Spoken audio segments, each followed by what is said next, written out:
Hi, it's Gene, retired in Mexico, and I'm here with my special guest, Professor Gumbo from Phoenix, Arizona. And we're excited to present to you today the year 1975.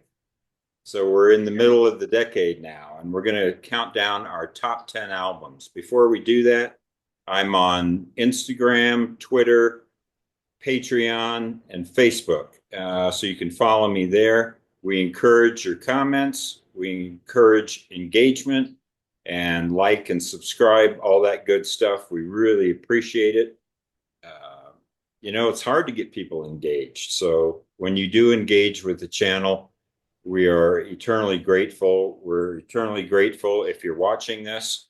So we're going to count these down, and these are just our favorites. We are not arbitrators of universal taste, but we have listened to a lot of music over the years. So we've got our opinion and we want to share it with y'all. I'm going to start with, so we recorded an earlier video earlier, and I already asked the professor how he was doing. You said you were doing great today, right? Right, right. Yeah, so I'm going to go ahead and jump into this. I like to give a little context first. So, what was 1975? Let's put that year in context because that was 50 years ago.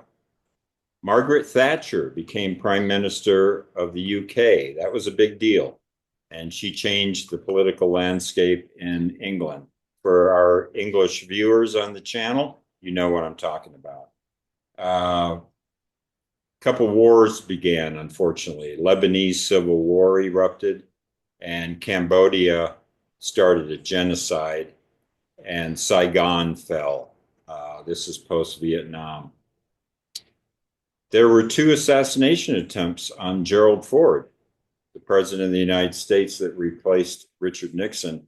And you know what's really interesting about this? The reason I put it on there, both assailants were women.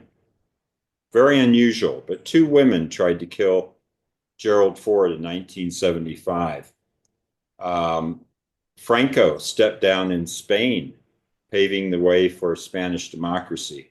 So they were a fascist country, and then they started going to democracy. 75 was the first flight of the Apache helicopter. We still have Apache helicopters today. HBO, first satellite pay-per-view. So that had never happened before. And their pay-per-view event was the Thrilla in Manila, which was the boxing match between Joe Frazier and Muhammad Ali, if I'm not mistaken. I remember watching that. And then Bill Gates and Paul Allen founded Microsoft. So I'm using Windows to record this video. And then in film, some of the most popular movies that year were One Flew Over the Cuckoo's Nest, The Rocky Horror Picture Show, Shampoo, Dog Day Afternoon, Tommy, which was the musical by the band The Who, and Jaws. Jaws was the biggest movie in the world that year internationally. All right, so we've been taking turns counting down our albums from 10 to 1. And for this year, it's the professor's turn to go first. Okay, the first album on my list is an album that when it first came out, it kind of bewildered me a little bit. I liked the artist so much that I stuck with it, and I now love it. It's David Bowie, Young Americans. Mhm. But David Bowie made such an abrupt shift. You might argue that there were signs of it on Diamond Dogs, but I didn't hear it there. It's this blue-eyed soul or plastic soul, as Bowie called it. I did get a little bit of a uh, intro to it on the tour that he made that the fall of 74. And one of the songs that he did was a song that hadn't been released yet. And I believe it's the first song on the second side of the album. It's Somebody Up There Likes Me. And I would choose that because I've always really liked that. It's sort of a deep track. You don't hear about it that much, but it was a great. And if you look on some bootlegs, you can find him doing it live. The other one is the classic song "Young Americans," the full-length version of it. Try to get that, not the single. Um, and when he says, "Ain't there one damn song that would make me break down and cry?" It's just really great. You got Carlos Alomar on it. You've got uh, uh, what's his name on saxophone. You tell me. David Gene. Sanborn. David Sanborn, right. By the way, on our previous 1974, I kind of gave a semi-apology for Dean and I forgetting things. David Bowie, in his later years, when he was putting on great concerts, could not remember the albums that certain songs were from. It's really interesting hearing him talk to the audience because he can't remember what album Hmm. those songs were from. Um, He wrote it. so Yeah. that's right. So Young Americans and Somebody Up There Likes Me. And I recognize Fame as a great song, but Fame is almost out of place on this album. I So agree. And it's kind of repetitive a little bit. I mean, I love it, but it goes on and on and on. And it's a little bit repetitious. But yeah, we talked about that before. It would have been nice if Across the Universe and Fame, which was his two New York sessions, had been released as a standalone single, and they'd put some of those outtakes on there. I would have had Young Americans much higher on our David Bowie. We did a David Bowie series. You can look it up on this channel. And for those who didn't understand, what the professor was talking about was he did see Bowie in 1974 on the tour that would become David Live. And he saw the second leg of the tour, which was when he was starting to do these a couple early versions of Young Americans tunes. So, yeah, great pick. I love Young Americans. Thank you for that. My number 10 pick. Well, I got a band that's back again after being off my list last year, but I'm going to go with Roxy Music. So the album Siren. This one gets discounted a little bit. People like the first four. They rave about those first four. But I think Siren is just a great album. It's well produced, it's got a good sound, and Ferry's in great voice, and the band is great. It's kind of a thing where it's the last album, I would say. Do I want to say this?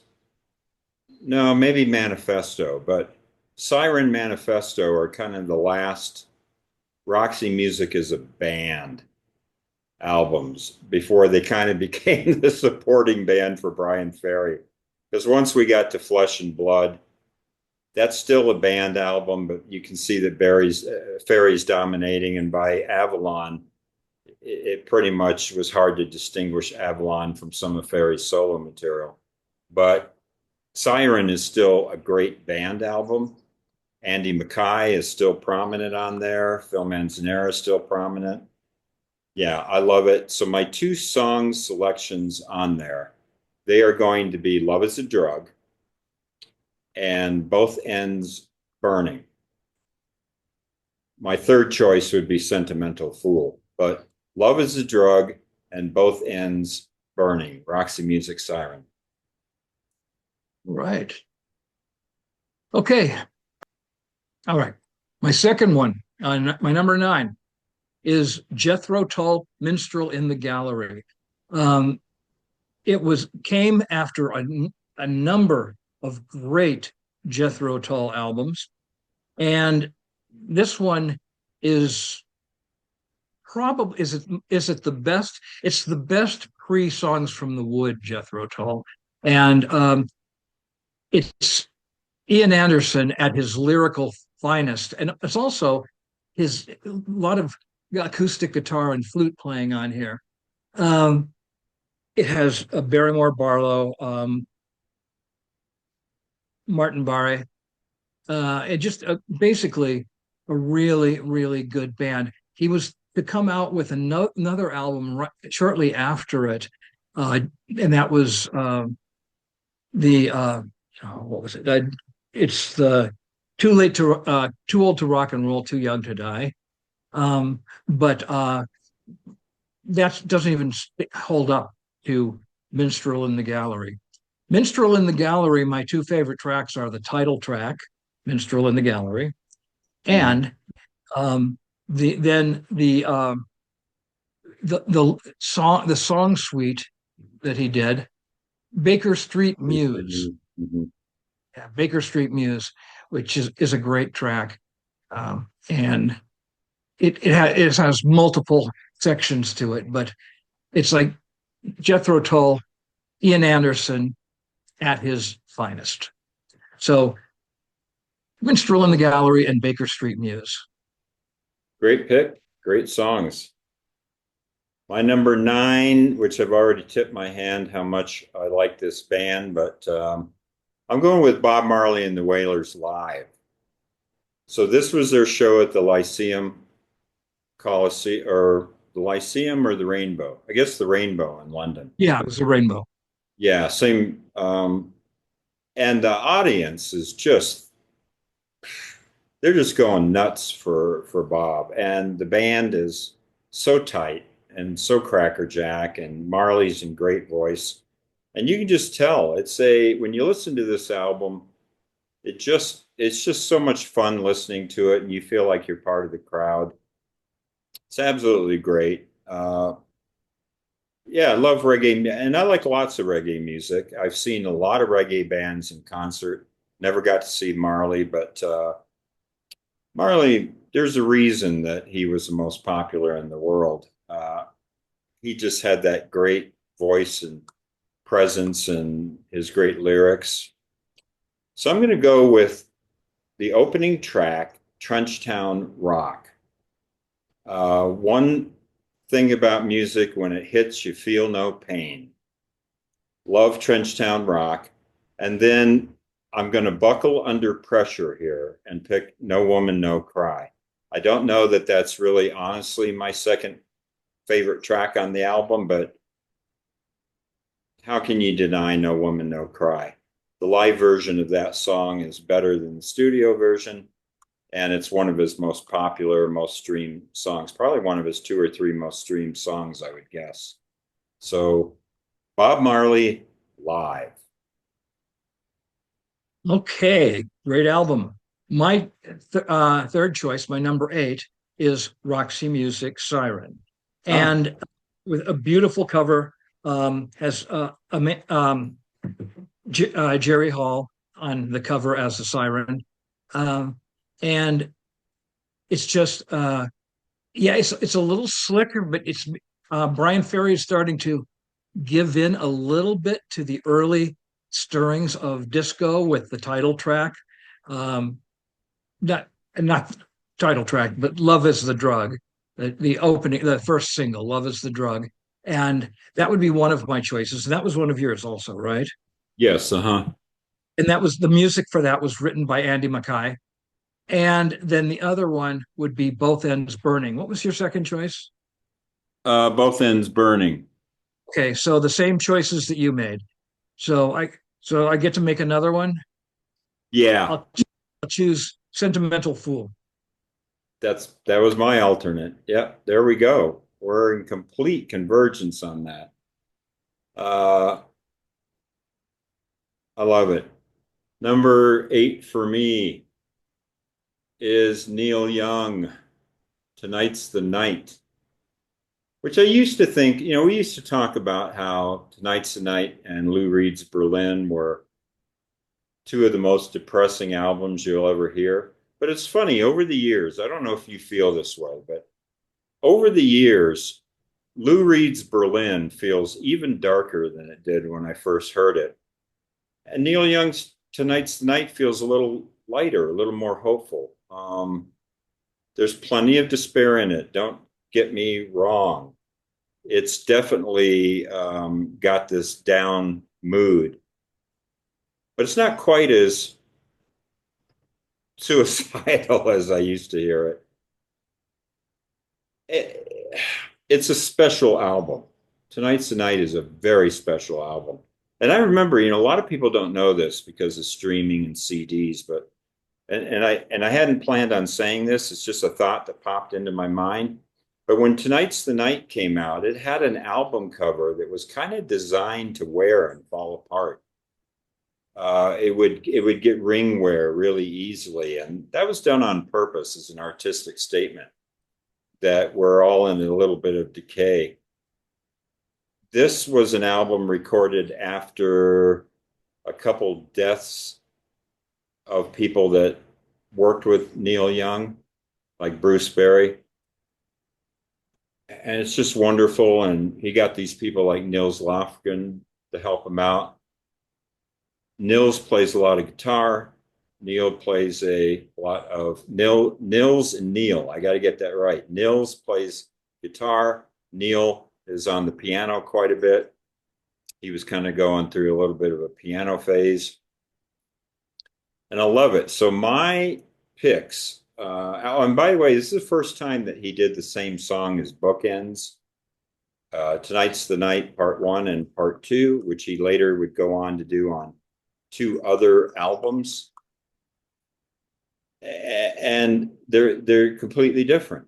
And he, like I say, he would do that again with Rockin' in the Free World and on Rust Never Sleeps, the Hey Hey My, Out of the Blue and Hey My Into the Black. So this is really great, but I'm going to go with the first version of Tonight's the Night, which is the less wasted version, because the one that closes the album is pretty rough, and I love that too. I could have picked those as my 2 songs and just had the bookends of Tonight's the Night parts 1 and 2, but I'm going to go with Tonight's the Night part 1, and then a song that's a personal favorite of mine, Borrowed Tune. I don't think a lot of people talk about this song, but I love the lyrics on here and just this candidness. I'm singing this borrowed tune I took from the Rolling Stones, alone in this empty room, too wasted to write my own. Yeah, he's being transparent about plagiarism. It's so unique. He just says it right in the song, and the melody is gorgeous and sad. If you like those sad, pretty melodies, Borrowed Tune is definitely that. So Neil Young, Tonight's the Night at number 8. What is the borrowed tune? Is it Angie? I don't know. I don't know. I think it is, but I'm not certain. If anybody who's watching this knows, fill me in. Yeah, let us know. Okay. My number 7 is an album that I think, Gene, you were into before I was, but I got it early on, but it took years to really grow on me, and that is Patti Smith's Horses. Mm. Okay. And I just love that album. The Patti Smith was she at the time in 1975. Very few women were brave enough to not sound pretty. I don't want to say sound ugly because she didn't, but she sings with the same type of arsenal that a man would. And she wasn't afraid of sounding difficult. And my favorite songs from there are her remake of Van Morrison's Gloria, though her version of it has very little to do with with Van Morrison. And the other song that I really like so much is Free Money. Mm. So Gloria in Excelsis Deo and Free Money. Yeah, and you're absolutely right. She all her heroes, her musical heroes were male. So for people who might try to parse this out, she liked Keith Richards and Brian Jones and Jim Morrison and So her muse, I would say, was masculine. And the album is produced by John Cale, right? That's correct. And yeah, it's interesting. They had battles over the production, and she was very fierce and actually over the years in interviews, she's the one that's come around and has now said that John Cale's production was really good. And John Cale has stuck to his guns and said she was a pain in the butt. But it's great reading those stories about it. But John Cale has that really verite style. I'm not sure what you would call it, where he doesn't like to do a lot of embellishments. And so you get this raw Patti Smith. It's great. My number 7. Ah, my number 7. That was your number what? Kevin. My number 7 is Patti Smith, Horses. Oh, wow. We both hit horses there. Uh, yeah, and she's a top 10 artist for me. And I'm a huge disciple of Patti Smith, and I felt badly putting this at number 7. It's her most important album, but I actually do think honestly and objectively, it's a little less than a 10.0 in spite of its historic importance and the strength of that opening track, Jesus died for somebody's sins, but not mine, which you put the needle on that vinyl when it first came out. You're like, what did she just say? I mean, it's such a revolutionary album, but I do think it's a little less than perfect. So I got it at number 7 here. My top 6 are 10.0, so this would be my highest pick for an album I do not give a 10.0 to. But Horses, unmistakable, iconic album cover. It's just great. And my picks are Gloria and Excelsis Deo, which you have to pick just for that opening line. And I've got a bag somewhere that has that line on it. I've got a little black and white bag that says, Jesus died for somebody's sins. You turn it over and it says, but not mine.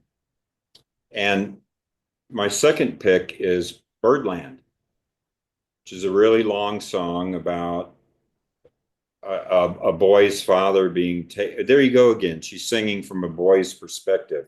So I think everything you said was fair. Um, this boy's father gets taken up by a UFO, or at least that's the rough thing, but it's really a metaphor, right? And Right. she just gets unhinged on this song and begins doing almost scat. It's very emotional, and there's a live version of that track on the 2-disc anthology.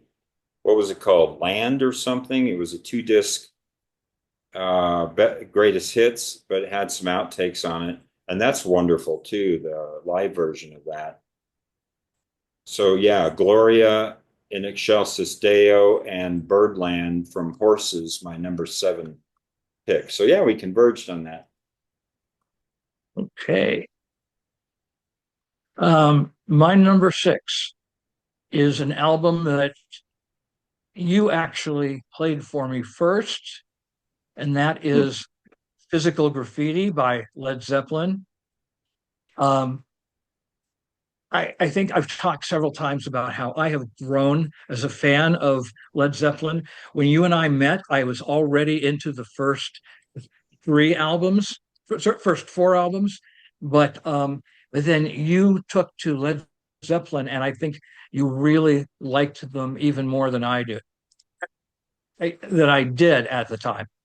Um, so give me just a minute here. It'll be tough to take tracks from that one. Yeah, yeah, it really is. So I put it down to what is probably the most famous song from there, and a song that I personally love, though it doesn't show up on greatest hits. Um, and those 2 songs are Kashmir and then The Rover. I love The Rover. If we could just join Mhm. hands, if we could just join hands. But There are so many others that I could choose, but those two, I love both of those songs. I remember that I bought that album the day it came out, and I went to the record store in my lunch hour. What was the name? Rolling Stone Records? Was that it? Yeah. At the time, it was Evolution. Was it? Okay. And I went there on my lunch hour. How I got there, I don't know because I didn't have a car, but I must have hitched a ride with somebody and bought Physical Graffiti the day it hit the store. Yeah. So And you, obviously, I was enamored with that at that time. and you brought it into school and played it there. I sure did. I remember that. I probably damaged the record because those record store needles weren't always in prime condition. All right. My top six are perfect albums. And even though I love that Patti Smith, I had to be honest and put Pink Floyd Wish You Were Here at number six, which is my favorite Pink Floyd album. And I think it's a perfect album. If I have any criticism of it, it's maybe that the last Shine On You Crazy Diamond has quite a bit of synthesizer work on it. Maybe it goes a minute too long. Some people criticize this album for splitting up Shine On You Crazy Diamond and putting the other three songs in the middle the way they did. A lot of people feel they should have done Shine On You Crazy Diamond as one side. And I can understand that criticism, but it never bothered me because I didn't know any differently. Yeah, the album that they sang about Sid Barrett. And then Sid Barrett ended up wandering into the studio when they were recording it. They didn't even recognize him. They didn't even know who he was. He had changed his physical appearance so much. The background story of this album is so interesting. They were also beginning to have their first phrase and their tensions and their fights. So in some ways, it was a miracle this album ever really got put together. But I would say it's maybe the last album that really felt like a purely democratic album. That's not necessarily a bad thing. Roger Waters would be more dominant in the future, and those are good albums too. But Wish You Were Here feels quite democratic. My two songs I'm picking are Have a Cigar and the title track, Wish You Were Here, which is clearly about Sid Barrett. It's very emotional, has great guitar by David Gilmour. Pink Floyd, Wish You Were Here, number six. Right. By the way, Have a Cigar, the lead vocals are by the Roy prog Harper. folk. Yeah, Roy Harper. Yeah, I Um, forgot that. Sorry, I didn't okay. mean to interrupt. So my number, we're at number five now, right? Yes. Mhm.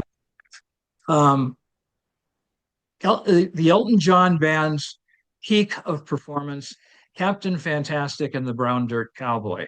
It's a concept album about when Bernie Taupin and Elton John met as young men and what they went through. And so it's just a really great album, one great song after another.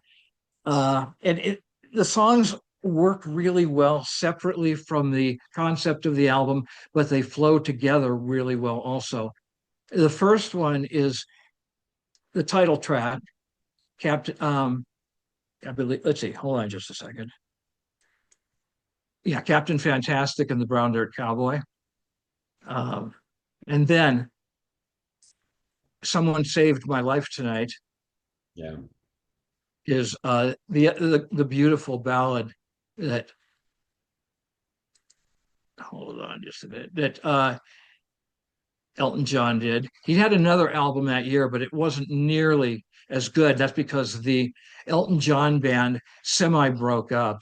This was the last album they did as a coherent unit. That was Nigel Olsson on drums, Dee Murray on bass, Davy Johnston on guitar, and Ray Cooper on percussion.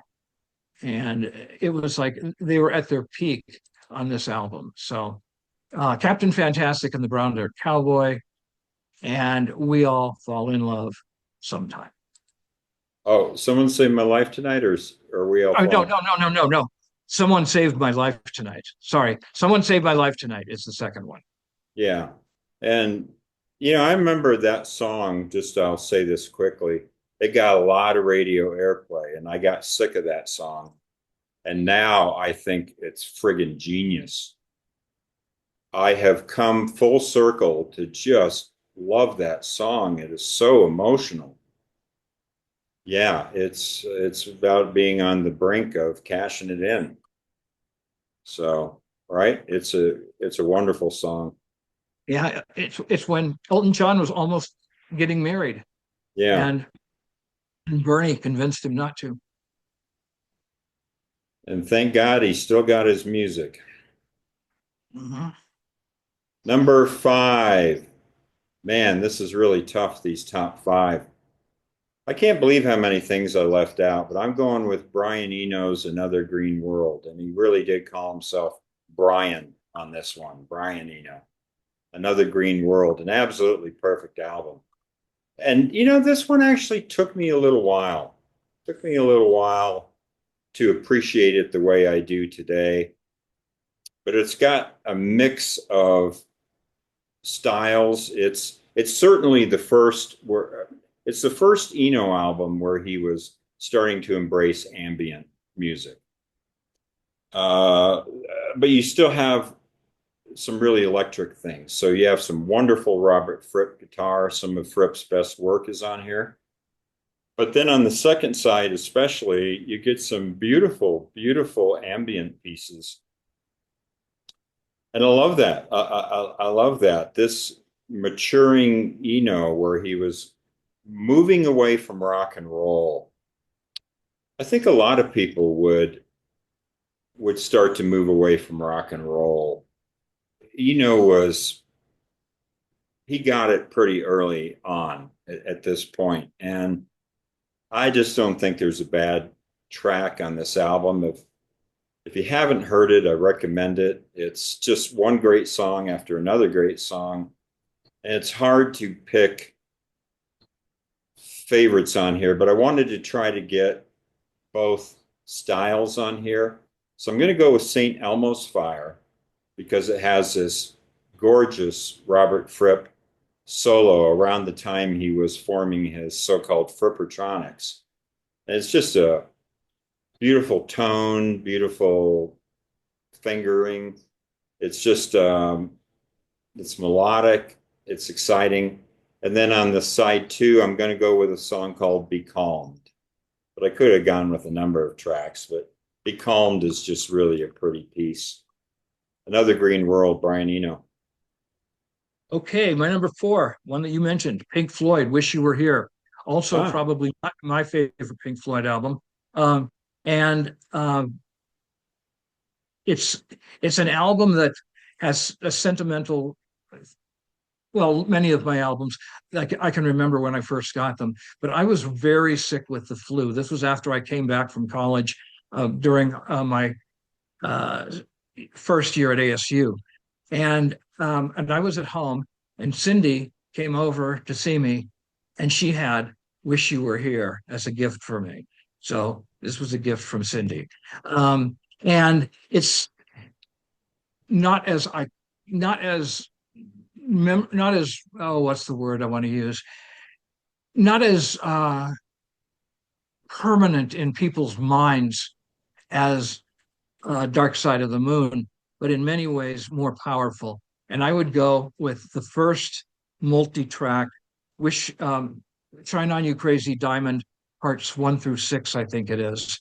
hmm. It's the and then on the other one was Wish You Were Here, the song Wish You Were Here. Yeah, I didn't know you liked that album that much, that it would be that high on your list. So Yeah, that's my number four. that's cool. Man, it was even higher than mine. That shocks me. Yeah, a lot of space on that album, isn't there? A lot of, we talked about Miles Davis said famously, it's what you don't play. And there's a lot of non-playing on Wish You Were Here, lots of space. So we talk about Eno. I just talked about Eno, but Pink Floyd was pretty instrumental in kind of pushing the envelope on ambient music as well. They just didn't go full bore on it like Eno did, but yeah. Would you agree with that? Yes, I would. I would. All right. My number four is Joni Mitchell, The Hissing of Summer Lawns, my second favorite Joni Mitchell album. I like this period where she started moving into jazz influenced rock and pop. It's my favorite period of hers. And I have been listening to this album since it came out. It was an album that I got early on, fell in love with it, and I've been in love with it ever since. It's it's a little more interesting than you would think. There's songs like there are songs that are like layered a cappella harmonies on here. But then you got some straight ahead jazz and some very emotional lyrics, like on Edith and the Kingpin. Hard to pick two tracks, but I'm going to go with In France, They Kiss on Main Street, which is the opening song. A lot of fun, very jazzy, talking about kicking up your heels in the cabarets or whatever. And then a deeper track, which I really like, called Don't Interrupt the Sorrow. Damn right. Joni Mitchell, The Hissing of Summer Lawns. Okay, my number three. Repeating another one that you said, Eno, Another Green World. Okay, Brian Eno, Another Green World. And this album was, I already had the first two Eno solo albums, and this came as a real surprise because of the sound of it. It had still some of the weird, funny, singing, but also it had, the beginnings of the ambient sound. And this album was a very, very powerful influence on what David Bowie would begin to do with Low and Heroes, particularly Low. Um, and because they were good friends. Um, my you said pretty much what needs to be said about it, Gene. What I would add to it, hold on just a moment. What I would add is now just my favorite tracks, and those would be like you. Um, I choose St. Elmo's Fire, and the other one is I'll Come Running. I'll Oh, come running to tie your shoes. I'll come running to tie your shoes. Um, I yeah, it's funny, but more low key. So St. Elmo's Fire and I'll Come Running on from Brian Eno, Another Green World. yeah. Well, we Would you? agree on that. Good song selections. My number three is an album that you mentioned, and that's my favorite Led Zeppelin album, Physical Graffiti. And it's just grown on me more and more over the years. You said a lot about it. It's got some outtakes from earlier albums that it should sound more scattered than it is. It actually comes from, I think, three different years of recordings, but it sounds seamless. It just sounds like, it's weird because it has Houses of the Holy on it, which was not put on the album Houses of the Holy. So, yeah, on paper, it's one of those albums that maybe should sound a little scattered, but it doesn't. It just flows all the way through. The Rover would be my third pick. So that's a great one. I'm going to go with Kashmir and a deeper track called 10 Years Gone, Oh yeah. which has some of the most gorgeous playing from Jimmy Page. It's kind it starts out like a ballad, but then it kind of picks up tempo. So it's kind of, I'm not really sure what kind of song you would call it. It's kind of a ballad that goes into some rock and roll sections, but the guitar work by Page is wonderful. Physical Graffiti. Okay, my number two. This is an album that was a blockbuster, but when I got it, many people didn't know about it yet. When I went to my freshman year of college in Oklahoma, most people, or many people, yeah, most people did not know who Bruce Springsteen was. They hadn't heard the name yet. And then this album came out, Born to Run. And Springsteen was on both the cover of Time and Newsweek. And it broke him out into a superstar to where it almost traumatized him when he got to England on the tour of this. There were these posters that had John Landau saying, I have seen the future of rock and roll, and its name is Springsteen. And Bruce started tearing them down. And then he almost kind of kept himself in a cocoon when he did the performance at the Hammersmith, wearing a big floppy cap. And, he just, he was uncomfortable with his fame at that point. It is an album that, if you listened to the first two Bruce Springsteen albums, it sounded slightly like a different Springsteen because his voice had deepened. He was singing in a deeper register most of the time. It wasn't the happy-go-lucky New Jersey bohemian Bruce Springsteen. It was more of a deep, I don't know what to call it. It sounded different from the opening lines of Thunder Road. The screen door slams, Mary's dress waves. And that would easily have been one of my choices. But the two songs that I chose were the title track, Born to Run, with what is perhaps the second most famous 1, 2, 3, 4 count off, but it's in the middle of the song with that 1, 2, 3, 4. What is the most? It's from Fam the Sham and the Pharaohs, Wooly Bully. Uno, dos, uno, dos. Um, but it's great. Born to Run. And in that song, Springsteen was trying to recapture the previous, no, probably 15 years of rock and roll and what they had meant to him. And so you've got Roy Orbison, you've got Phil Spector, you've got all sorts of nods to classic rock and roll. And then the other one is his big epic, Jungle Land. So Bruce Springsteen, Born to Run, songs Born to Run, and Jungle Land. Well, I cannot argue with that because my Oh, number two. Oh, go I have, ahead. I have one more thing to say about it.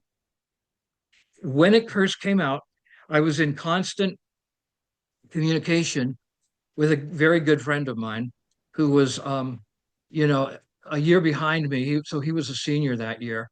And he did a review for the school newspaper where he said, it's a good album, but not a great one. Who was that? That was you. Yeah, I know. You'll never forgive me for that. Well, sometimes it takes time, but it's now my number two. So does that redeem me? Yes, it does very much. Am I redeemed? So for those who don't know, we are high school friends, and Jim was my mentor, and he was teaching me a lot about rock and roll. And now we're comparing notes 52 years later on where we are. And yeah, sure. When Springsteen came out, I kind of didn't get it. I liked it, but I didn't love it. But within 3 years, I'd be seeing Bruce Springsteen in concert. And so now all these years later, it's number two on my list for the year. So yeah, I'm slow. What can I say? But I got it. I told you, I said in 50 years, you will disagree with yourself. Yeah.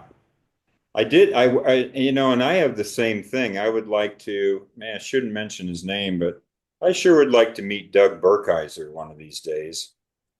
Because he said to me when I wrote that review, he said, and we're talking about the high school newspaper we met in journalism. He says, he says, why are you writing these reviews on people we never heard of? Why don't you write a review on Led Zeppelin or somebody else? He says, nobody knows who Bruce Springsteen is. And I said, well, someday you will. And I always wanted to get together with him again and say, hey, do you know who Bruce Springsteen is? So even at the time that I was writing that review, I was still aware of his place, but it would take me a while to fall in love with the album. And you gave me the deluxe box later, which has the Hammersmith CD in it, which I love. Yes, So it's you've great. got the recording from London, which was not released in '75, so I didn't put it on here, but it could have easily been an honorable mention. What a great performance! Where's my hat? Where's my Yeah, cap? Where's my hat? when he crawls down in between the two flats and you can't see him, and he goes, "Where's my hat? I lost my hat." And then his hand comes up with his cap and throws it up there. It's great, and so I love Born to Run, and my two tracks are Born to Run and Jungle Land. So we got to pick, and it's both at number two. So let's agree on a third track together. The obvious choice would be Thunder Road. But do you have any other tracks you want to put on there instead? I'll give you two, and you can choose between them: Thunder Road and Backstreets. Let's do Backstreets just to be different. Okay, I really like Backstreets. I like it. Thunder Road is better lyrically, but Backstreets is fantastic music. And great singing, piano. just yeah, and the singing is great on that. Yeah. All right, so your number one is probably going to be my number one, I'm guessing. Bob Dylan, Blood on the Track, which is almost a 1974 album, because if it would have been released the way it was first recorded, it would have been, but it wasn't released until early 1975. Now, I was a Bob Dylan fan from elementary school, but it was mostly from the album Bob Dylan's Greatest Hits. Okay, um, and I just pretty much knew those songs. But then this album came out and I got it. And it just blew me away. It From beginning to end, it made me a Bob Dylan fan forever. So to choose the two songs that I like the best, um, you know, Tangled Up in Blue is such a classic. I got to go with it. All right. But it just is. I mean, I was having to choose between that and Idiot Wind, but I went with Tangled Up in Blue. And my second favorite is Bob Dylan has always told great narrative stories, but this one is the best. Lily Rosemary and the Jack of Hearts. You can see it as a movie in your head. Dylan's imagery is fantastic. Most of his story songs have some weird stuff in them that you kind of have trouble knowing what he's talking about. This one, from the very beginning. You've got the Jack of Hearts, you've got Lily, who's a dancer, you've got Rosemary, who is married unhappily to the town bigwig, Big Jim. And clearly, Big Jim has a problem with the Jack of Hearts, and he wants to get him. The Jack of Hearts is a thief, um, but uh, but the Jack of Hearts is having an affair with Lily, and while his men are drilling through the wall of the theater, which is they're at the bank, and the theater and the bank are next door. Um, the the Jack of Hearts goes to see Lily, and you know what's going to happen. Ultimately, Big Jim is going to break in, and then at the end, well, if I don't want to give a spoiler if you want to hear the story, but it's a perfect ending, and it's a great song. So Mhm. uh, uh, Tangled Up in Blue, the obvious one, and Lily Rosemary and the Jack of Hearts. By the way, Lily Rosemary and the Jack of Hearts has also been done in French, um, and it was really cool. Okay. Yeah.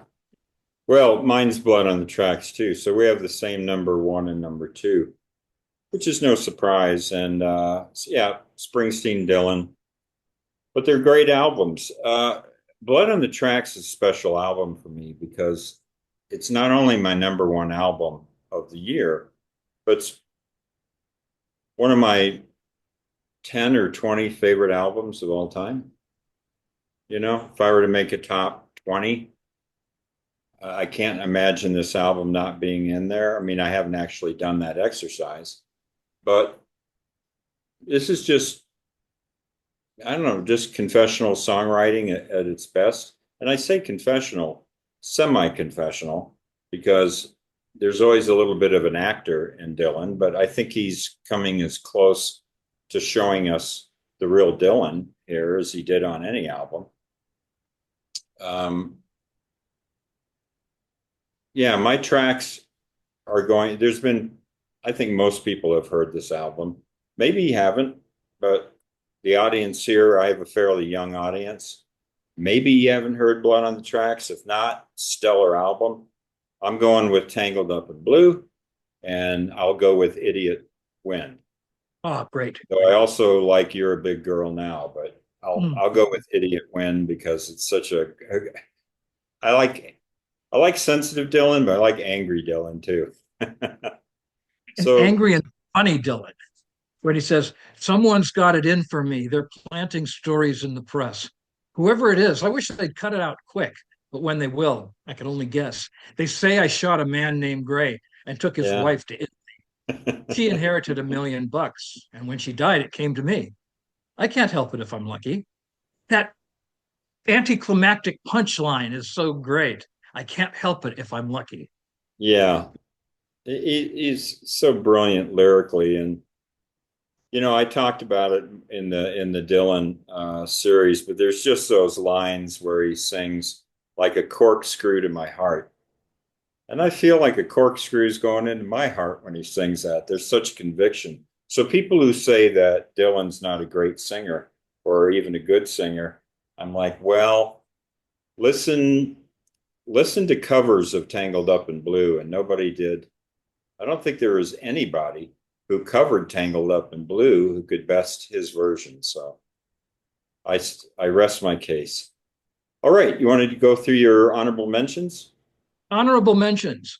Uh, I was among the huge Genesis fans who were semi-traumatized when the rock press revealed that Peter Gabriel had quit Genesis. And I thought, what is going to be, what is going to come of Genesis?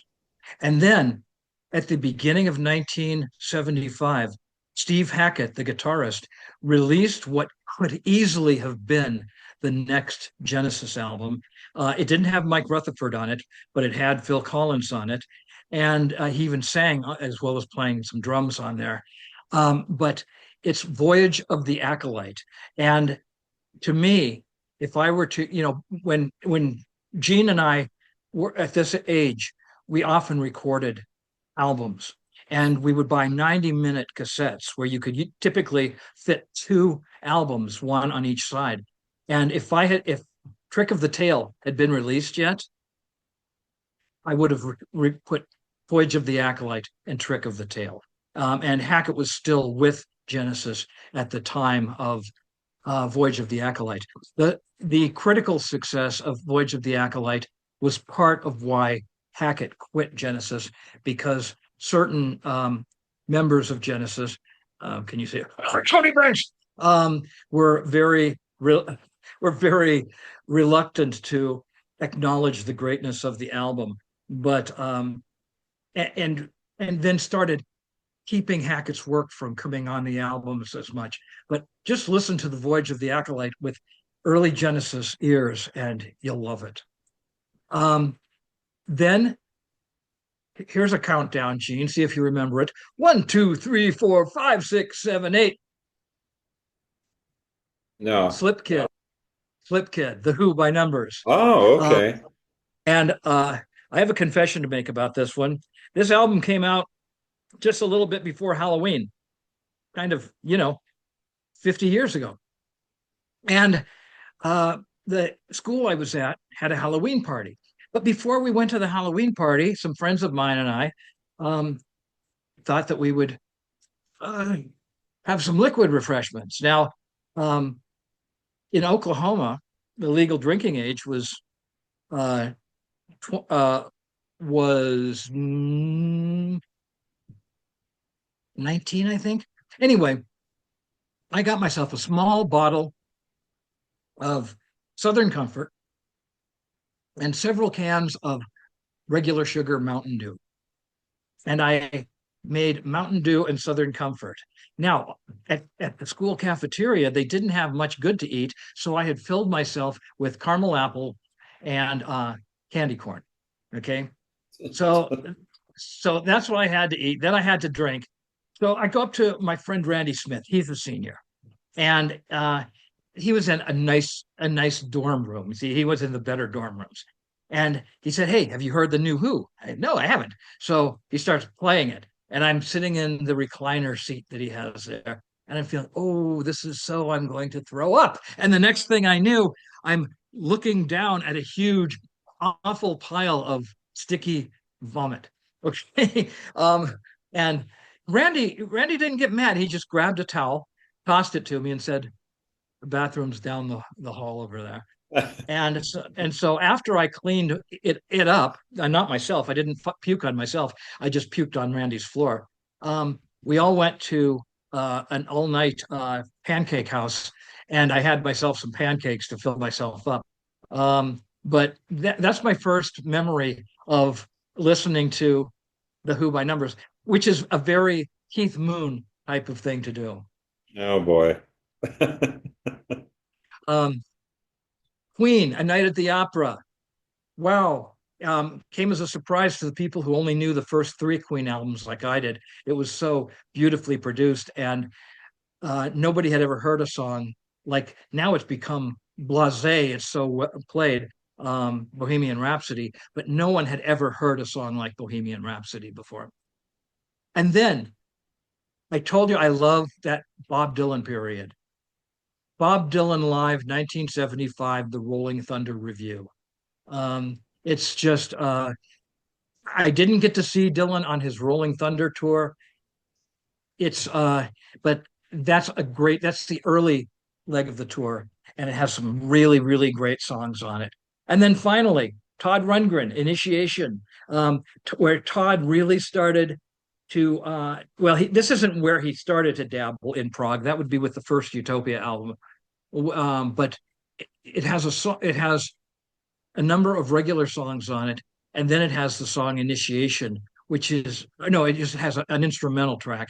Um, is that right? Yeah. Uh, Talking about the second side? yeah. That's called a treatise on cosmic fire. Treatise on Cosmic Fire, yeah, which is all instrumental. But so it's got like six really great Todd songs and a treatise on Cosmic Fire on the second side. And that's my other honorable mention. Wow. Good list. And yeah, treatise on cosmic fire. I like maybe the first third to half of that.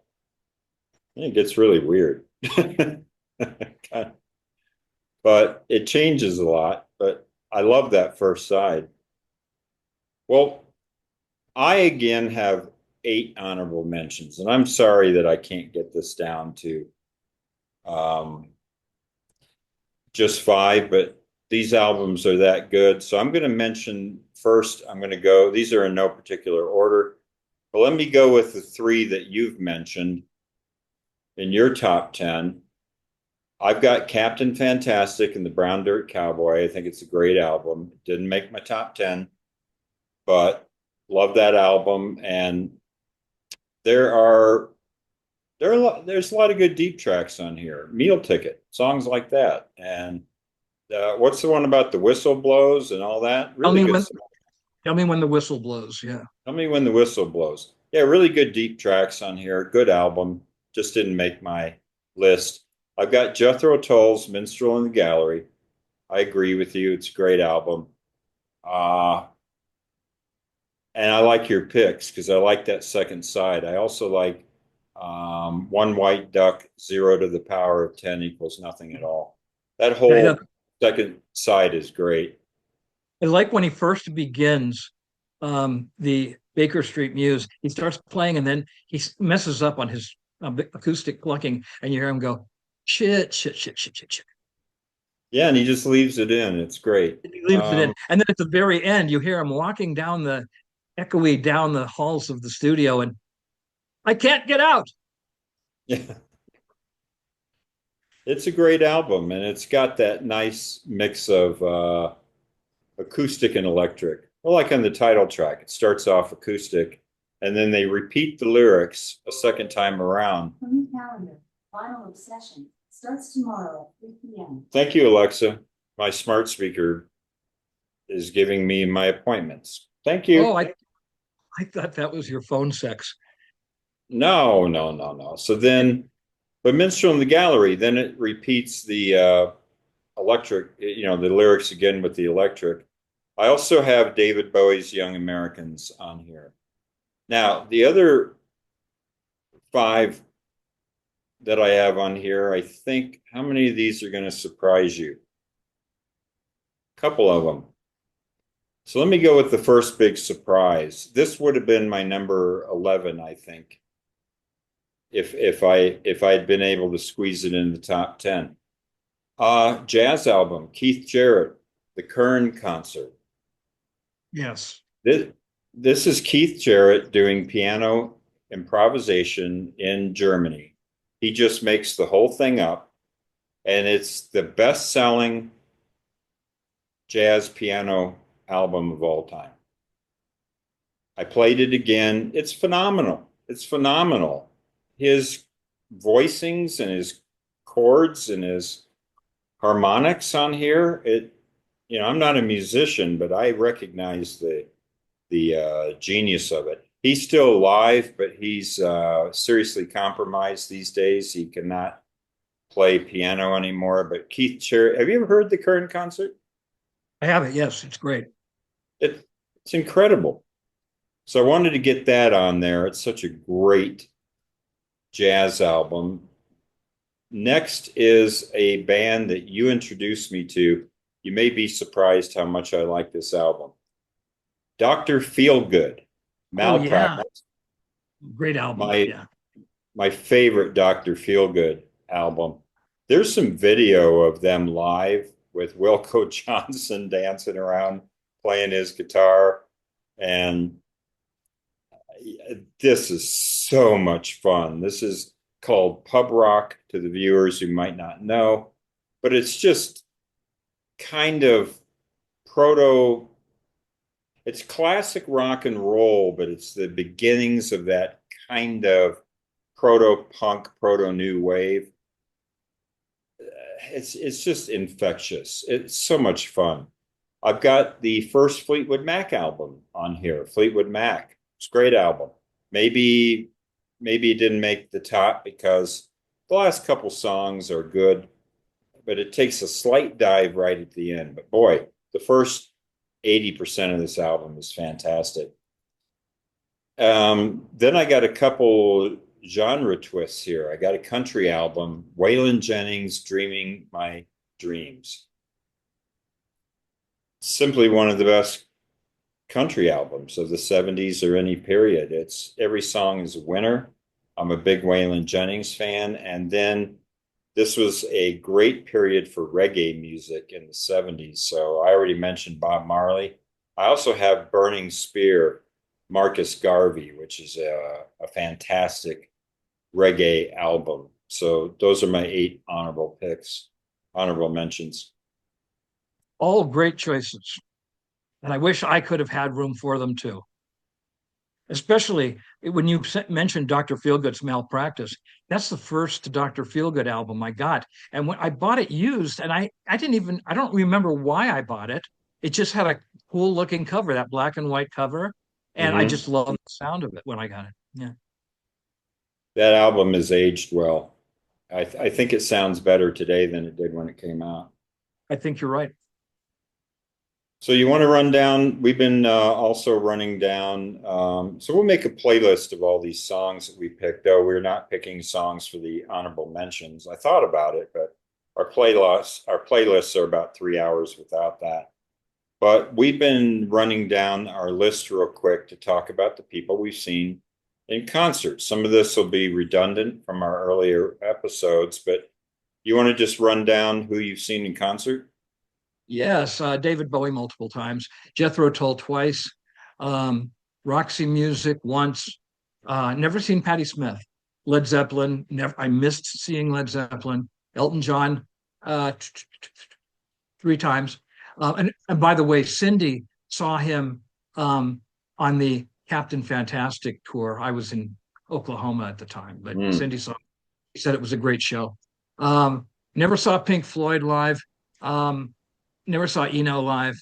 Uh, Bruce Springsteen, I can't keep track anymore.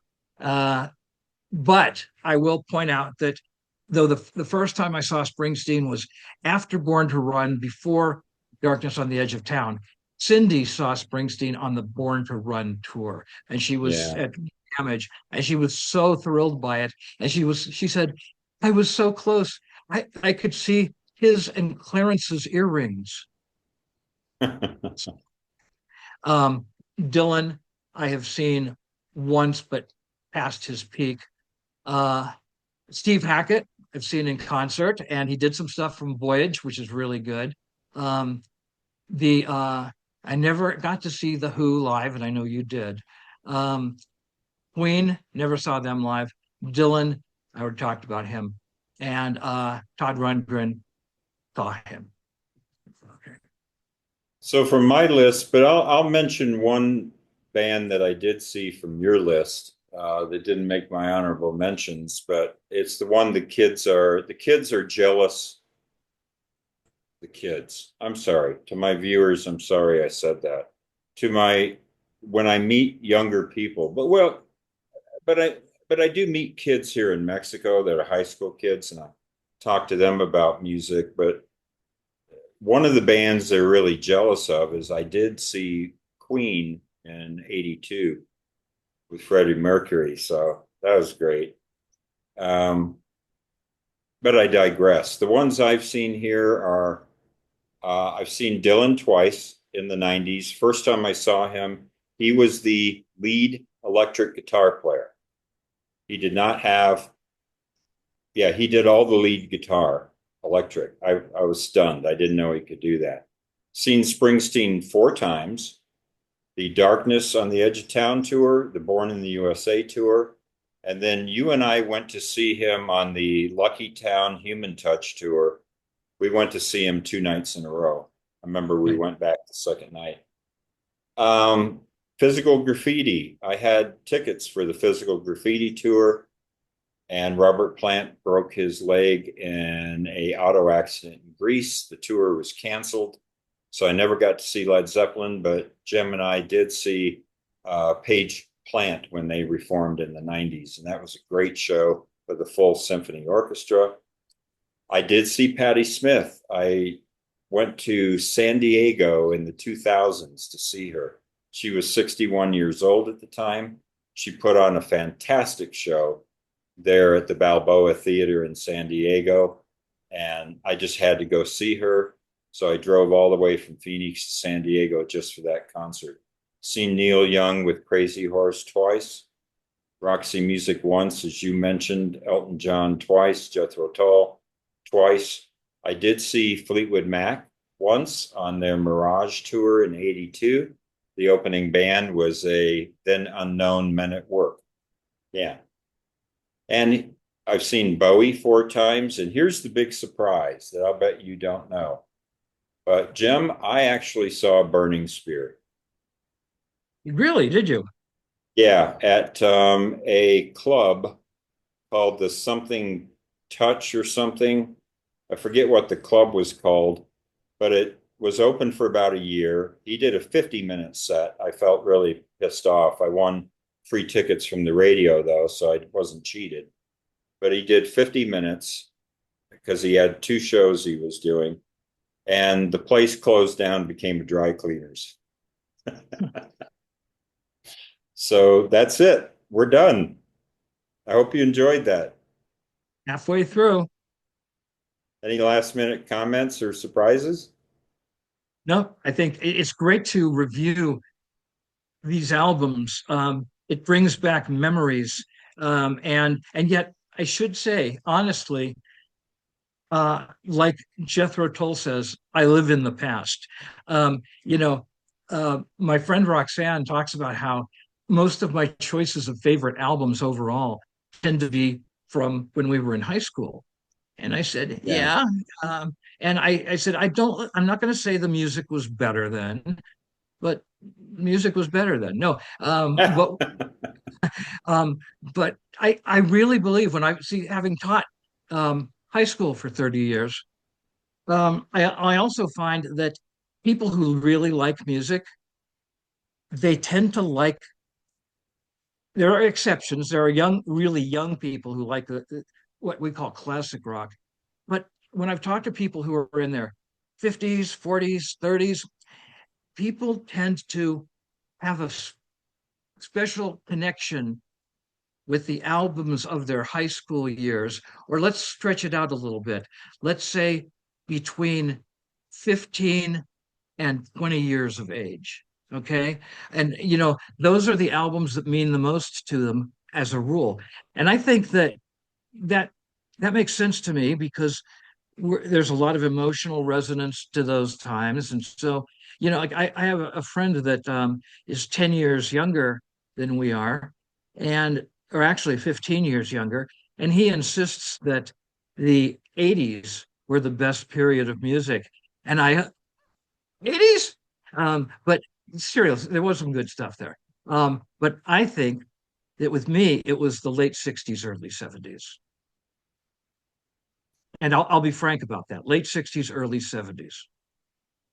Yeah, so to each their own. And the bands I've seen the most number of times in concert are all bands that were in the 80s.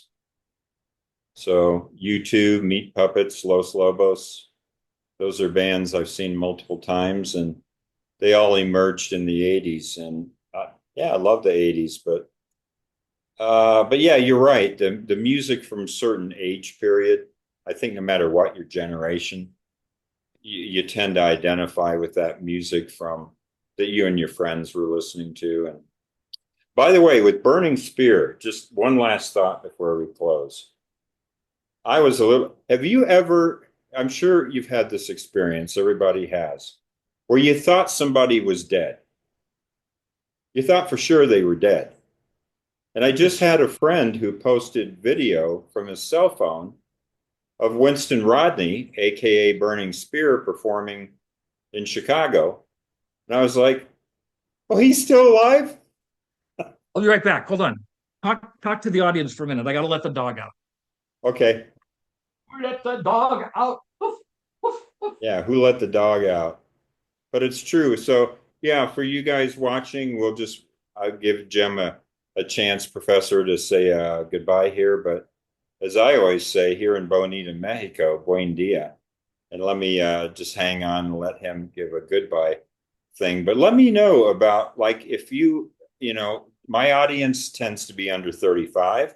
That's what the analytics show. Do you find that the music from your high school and maybe early college years are formative? Because when I was in college, punk emerged, and I'm still a huge fan of punk and new wave. So, you wearing shorts? Yeah, I'm wearing shorts. All Cindy right. got me. Cindy got me some shorts. All right. I already So said goodbye. Your turn to say goodbye. okay. I will. Goodbye, everyone. I wear shorts sometimes. Okay. Never Thanks. in public. Okay. Well, you're in public now. You're on the cybersphere. All right. At least I had underpants on. Yeah. Thank God. See ya.